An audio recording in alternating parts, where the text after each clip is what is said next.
তো নমস্কার বন্ধুরা, ওয়েলকাম টু ইউনিক স্পোর্টস। তো আবারও একটা নতুন ভিডিও নিয়ে চলে এসেছি। তো বন্ধুরা, আজকের এই ভিডিওতে তোমাদের কাছে কলকাতার বিশেষ কিছু গুরুত্বপূর্ণ আপডেট তুলে ধরতে চলেছি। তো ভিডিওটা খুবই ইন্টারেস্টিং হতে চলেছে, ভিডিওটা স্কিপ না করে পুরোটা দেখবে। আর যদি কলকাতার ফ্যান হয়ে থাকো তাহলে ভিডিওটাকে একটা লাইকও করে দেবে। তো বন্ধুরা, আগে তোমাদেরকে যেমনটা জানিয়েছিলাম যে 15 তারিখের মধ্যে কলকাতার সমস্ত প্লেয়াররা তাদের ক্যাম্পে চলে আসবে, কারণ 15 তারিখের পর থেকেই কলকাতার ক্যাম্পে প্র্যাকটিস শুরু হয়ে যাবে জোর কদমে। আর বন্ধুরা, ঠিক সেই মতোই সমস্ত ইন্ডিয়ান প্লেয়ার মনীষ পান্ডে, রিঙ্কু সিং, বৈভব অরোরা, অনুকূল রয়, বরুণ চক্রবর্তী, সুহাস শর্মা, ভেঙ্কটেশ আইয়ার সমস্ত ইন্ডিয়ান প্লেয়াররাই প্রায় যোগ দিয়ে দিয়েছে। আর বন্ধুরা, তোমাদের জানিয়ে রাখি যে ইন্ডিয়ান প্লেয়ারগুলোর মধ্যে শুধুমাত্র উপস্থিত হননি শ্রেয়াস আইয়ার। সেটার কারণটাও তোমাদেরকে জানিয়েছিলাম, কারণ রঞ্জি ট্রফিতে তার ম্যাচ ছিল বলে। আর যেমনটা জানা যাচ্ছে তিনিও আজকে হয়তো কেকেআরে যোগ দিয়ে দেবেন। আর বন্ধুরা, বিদেশি প্লেয়ারদের কথা বলতে গেলে তার মধ্যে যেই প্লেয়ারটির নাম উঠে আসছে সেই প্লেয়ারটিকে কলকাতা খুবই তড়িঘড়ির মাধ্যমে সাইন করিয়েছে। কারণ জেসন রয় খেলবেন না বলে দিলেন, তখন কেকেআর ফিল সল্টকে সাইন করে নিয়েছিলেন যাতে টিমের ভারসাম্যটা ঠিক থাকে। আর সেই ফিল সল্টই সবার প্রথমে এসে উপস্থিত হলেন কেকেআর ক্যাম্পে। এবার তোমরা জানতে চাইবে যে আরও বিদেশি প্লেয়াররা আদেও কি যোগ দিয়ে দিয়েছে। সেই প্রসঙ্গে তোমাদের জানিয়ে রাখি, কেকেআরের একজন এক্সপিরিয়েন্স প্লেয়ার সুনীল নারিন তিনি আজ বা কালের মধ্যেই কেকেআর ক্যাম্পে যোগদান করে দেবেন। আর তার সাথে অ্যান্ড্রে রাসেলও।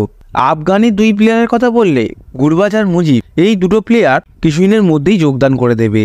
তার মূল কারণ হচ্ছে এই প্লেয়ারদের দেরি করে যোগদান দেওয়ার মূল কারণ হচ্ছে তাদের ম্যাচ চলছে আয়ারল্যান্ডের বিরুদ্ধে। তো এই সিরিজটা শেষ হলেই তারা যোগদান করে দেবে কেকেআরে।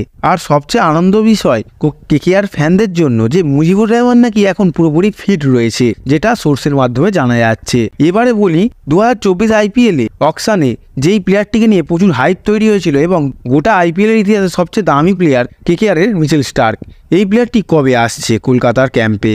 আর বন্ধুরা, সেই প্রসঙ্গে তোমাদের জানিয়ে রাখি যে যা শোনা যাচ্ছে মিচেল স্টার্ক নাকি 17 তারিখে কেকেআরের ক্যাম্পে যোগদান করে দেবেন। এবারে কেকেআরের আর একটা প্লেয়ার সারফেন রাদারফোর্ডের কথা বলি, তিনিও খুবই শীঘ্রই আসতে চলেছেন কেকেআরে ক্যাম্পে। তিনি আপাতত পিএসএল খেলছেন, আর পিএসএল খেলেই তিনি কেকেআরে যোগদান দিয়ে দেবেন। আর কেকেআরের মেন্টর বলো কোচদের কথা বললে কেকেআরের কোচ চন্দ্রকান্ত পণ্ডিত তিনি তো অনেকদিন আগেই কেকেআরে যোগদান করে দিয়েছেন। আর কেকেআরের নতুন মেন্টর গৌতম গম্ভীর তিনিও কাল যোগদান করে দিয়েছিলেন কেকেআরে। আর গতকাল যে সমস্ত প্লেয়াররা টিমে যোগদান দিয়েছে তাদের সমস্ত প্লেয়ারদের নিয়েই প্র্যাকটিস চলেছে কেকেআর ক্যাম্পে।